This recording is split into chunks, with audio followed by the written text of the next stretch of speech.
Hi, it's Kieran from Dad Matters again. I'm here with Steve, who's a Manchester dad. Yeah. So, Steve, how long have you been a dad for? 5.5 weeks now. 16th of March. So yeah, 5.5 weeks. Not long. No, not long at all. Not long at So all. you had your little one just before we had to start staying indoors. What was the situation when you had to go to hospital? Well, we went to hospital dead early on like the 16th, and at that point, stuff was happening around the world. People were talking about like lockdown, and people were, talking about social distancing and that. And we went in at something like. She woke me up at 3 a.m. We were in there at 7, and he'd come out at 8, which was fast, especially for a firstborn, from what I've heard. But we're not going to complain about that. But it was all a bit weird because when we came out of that, things were changing out in the world, and there were no other visitors allowed at that time apart from Dad. And I fully appreciate, that's changing now as well, which is really hard for dads out there, that they can't go to certain, can't go to scans and things like that. I don't know what the current situation is with actually being at the birth. I know my partner's from Germany, and I know in Germany they actually can't be at the births at the minute, or that was as of a week ago. It was like that. Well, the guidance in the UK is that mums are allowed a birthing partner with them. Right, okay. Stay with them while they're in active labour until the baby's there. And then most hospitals are saying if you don't go onto a ward, so if you stay in the same room, then Dad can stay until you leave. Okay, that's better than I thought it was then. But but no, that's good to hear. That's really good to hear. But yeah, and there was only, I think it was just a slow day. It was at North Manchester, and basically there was one other couple that had a baby in the entire day. It was strange, but it was so weird to hear how quiet the hallways were. You'd hear the occasional midwife having a laugh with one of the other midwives. You'd hear the footsteps in the hall. I went out to get us a chippy from across the road at some point, just because, why not? And it was bizarre. And yeah, we left that day. We could have stayed in. They were very, very welcoming and accommodating of that, but everything was okay in their eyes, and we came home. And yeah, that was that day, and we've been in ever since. I've been going out for shopping and such. We've been taking him for walks every other day or so. We're lucky that we live around quite a nice little area here, and yeah, but the other thing with that is lots of other people think, oh, I live around a really nice area, so you just look at it and you go, bloody hell, best not go down that way, you know what I mean? Yeah, people. So yeah, it's been tricky because it's that time, as I know a lot of guys will be feeling, it's that time when grandma should be over and friends should be coming over, and everybody utterly in love with this new little thing, and it's just been me and my partner, and she's very good at handling these things. She's never really had any major problems with her mental health, anything like that. I unfortunately have, and I've struggled quite a lot with it, and there's an odd feeling to that, because in the night we're breastfeeding, and in the night she's the one that gets up, feeds him, puts him down again. So there's almost a bit of a really, when I say I'm struggling, it's a weird feeling to say that to someone who's barely sleeping. You know what I mean? It's a different thing, I know, but you almost feel like they're just going to go like, but she doesn't. And I'm hoping anyone else that's going through that out there doesn't have that as well. But it's a difficult time, and it is starting to get to us now, I think. That's totally understandable. This is nobody's used to this at all, and you're going through becoming a dad for the first time, becoming parents for the first time. You both have completely new roles together. Yeah. Trying to figure all that out alongside all the other tension and stress and pressure of having to stay at home, of not being able to leave the house to do things that you normally would do to relieve that kind of stress. Yeah, it's totally understandable. Yeah, that's it. And it feels like the world's a completely different place, which in many respects it is, but obviously everyone else out there, they either isn't a parent or they're getting on with it as best they can. They are in a different world. You'll see people on Facebook or whatever saying, this is great, or people who are genuinely like struggling and saying, I need to leave the house. I've seen, when I've been out and about, I've seen people walking around, and I've seen one guy the other day that was genuinely walking around in tears, and I was just like, I really want to talk to him, and I didn't on that occasion, but I really wanted to sort of reach out to him, but I just didn't for whatever reason, which I know is a really important thing right now. I mean, it always is, but you just see the strain in people's faces with it, whether they've got kids or not, you know? Yeah, it's definitely a difficult time. We're hoping, obviously, you've got all this time with your baby, you get to know them a little bit more than maybe if you'd had to go back to work straight away. There is that, yeah. You know, so there are some positives to it, and we're finding quite a lot of parents are telling us that they've really appreciated being able to spend that time that they would never normally be able to, especially if they've just had a baby. A lot of dads' worries before they have the baby is that they won't get this time to kind of bond. And although we know that that's not really the case, and that attachment babies babies can happen when dads go back to work as well, it's not a massive issue. No, but I mean, it's still a great thing. You know, they're gonna sort of recognise you a bit more, and you know, he's been smiling at me when I've been smiling at him when he's in the mood, and you know, so it is a good thing. In the middle of all this crap going on, it is a good thing. And other things like, you know, my partner said to me, if I wasn't here, then the house would be a tip, and she'd probably, them first few weeks, she said she probably wouldn't have eaten as much. Not that she's eaten a lot, but you know, like she would have skipped meals. And because, you know, that's the thing with it is, I think I talked to you before on the phone about it, and you know, in many ways we're problem solvers, aren't we? And if we can't contribute to something, like if it's just a matter of initially feeding the baby, getting them down to sleep, and mum just holding them until they fall asleep, you kind of feel like you're sitting on your hands and you don't really know what to do with that. So there's other things you can do as well if it's driving you a bit crazy. So it all works in, and you're a presence there, and that matters. You know, it is a good thing in all this. Absolutely. So yeah, you mentioned there we had a bit of a chat a couple of weeks ago, and since then you've kind of been thinking about volunteering for us. What kind of things? What was it that drew you to kind of the volunteering aspect of what we do?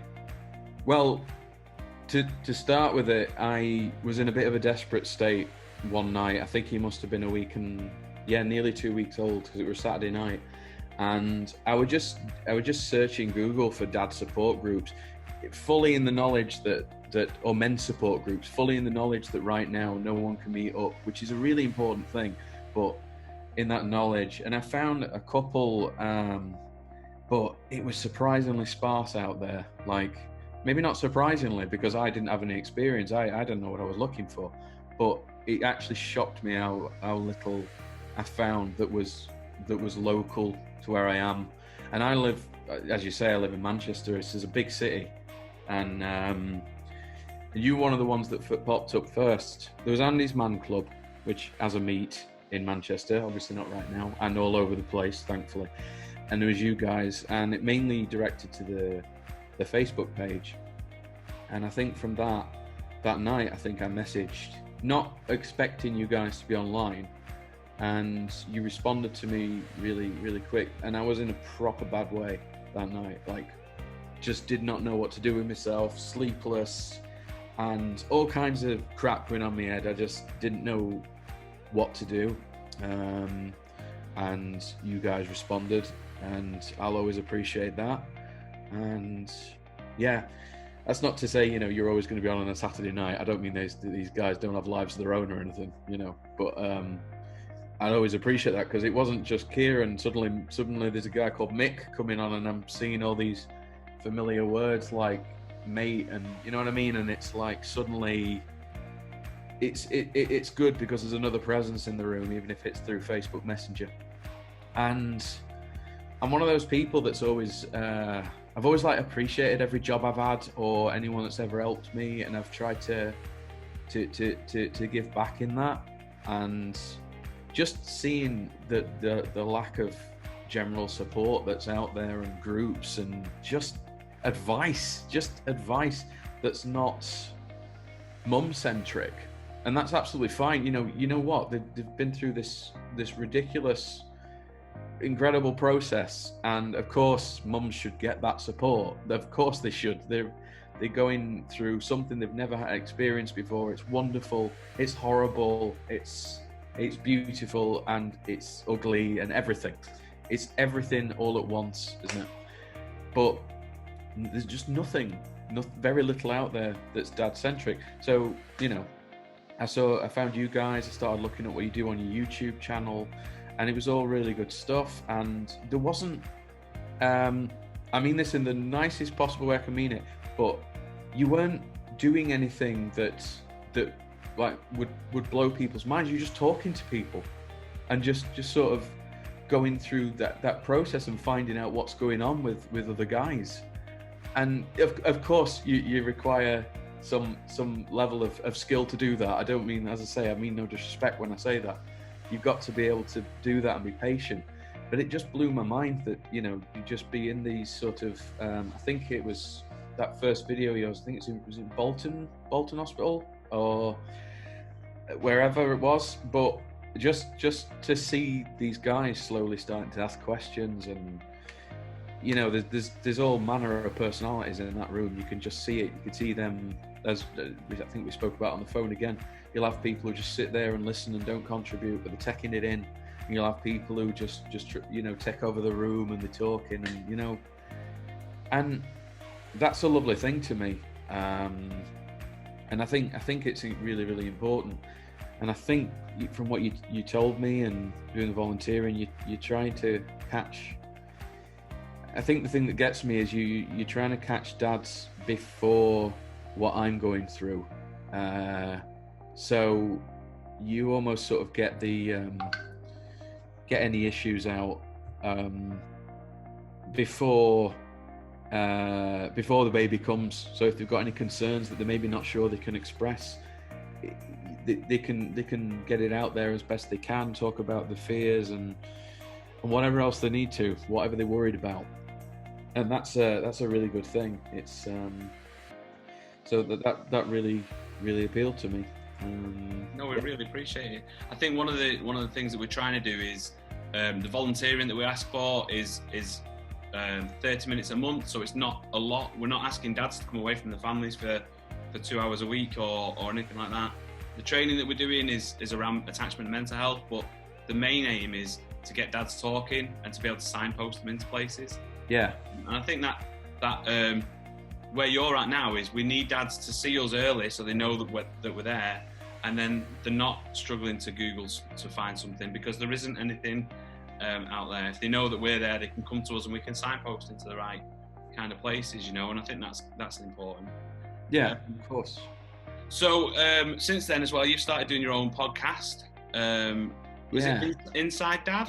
Yeah, it's called Inside Dad. I think that's just the best thing to search for, because it's a much longer name that even I struggle to remember sometimes. It's something like Struggles of a New Dad in a Pandemic. Yeah. Which means it's got a bit of a limited lifespan to it as well, hopefully. You know, I hope we never have to deal with this again. But it started more out of desperation. I took a couple of weeks thinking about it, and I thought, am I a voice for this? Am I the right person for this? I couldn't find anything like it. There's sort of generic dad podcasts out there, which are good things, of course, but it started to pick up a little bit of a following, and little by little people are listening, and it's just on lots of different things. The first one was more event and to explain my situation, which, you know, caught quite a few people's imaginations. You know, you guys have supported it, which is really good. And there's been a couple of episodes on different things, like dealing with the screaming, because my big issue in all this, I mean, generally my mental health's not been too great, but one of my biggest issues is when he properly, the guttural kind of screams, it properly sort of lights up those things in your head that's like some Neanderthal reaction that makes you upset yourself, and you've just got to either hand them back to mum or put them on the changing table, make sure they're safe, and step out of the room. And I'm just like, I can't do this. What's wrong with me? Do you know what I mean? And I talk about ways to sort of that. You know, I'm no specialist in it, and I always say that, and I always signpost people to talk to the midwives and talk to their health visitors and search for groups in their area, because at the end of the day, that's not the point of it. I'm no specialist in it. It's exactly what it is in the title. I'm just a new dad in all this. One of the main things about men's mental health is that we don't talk at the point where it would help the most. Yeah. We wait and wait and wait until we're ready to where we have to reach out, or everything's going to go wrong. Yeah. But if we can acknowledge that things might go wrong before they do, then we're more likely to talk about it when things start happening, and we start recognizing those signs in ourselves. You know, we look out for it in our partners all the time. We're all waiting for our partners to struggle with something so we can step in and solve it and help. That's it. We need to be able to do that for ourselves, because our babies need us to do that, you know. So yeah, it's really good that you've highlighted it. Absolutely. Yeah. Brill, thank you very much for your time today. It's been Thank you. Fantastic. It's great to speak to you. You too. We've got another dad video that we've just put on. We're going to hopefully have some more next week, chatting to some dads about what's going on for them, and stay in touch, and we'll catch you probably again next week at some point. I'll have a chat. Yeah. Anybody who wants to volunteer, like Steve has, give us a shout. We've got some training coming up online that we can do, so that when lockdown's over, we're ready to go and go and see all these dads and antenatal classes. Get it done, guys. They're good people. Thank you very much. Yeah. And we've all got beards at the moment. We've just recruited Nick, who is in Salford. Nick doesn't have a beard. Does he have a baseball cap? He does have a cap. He might do. Mick doesn't really wear baseball caps, though, to be fair. No, he's riding that ginger train. You know, I think I'm under here, but you know. I've got. Oh, I know.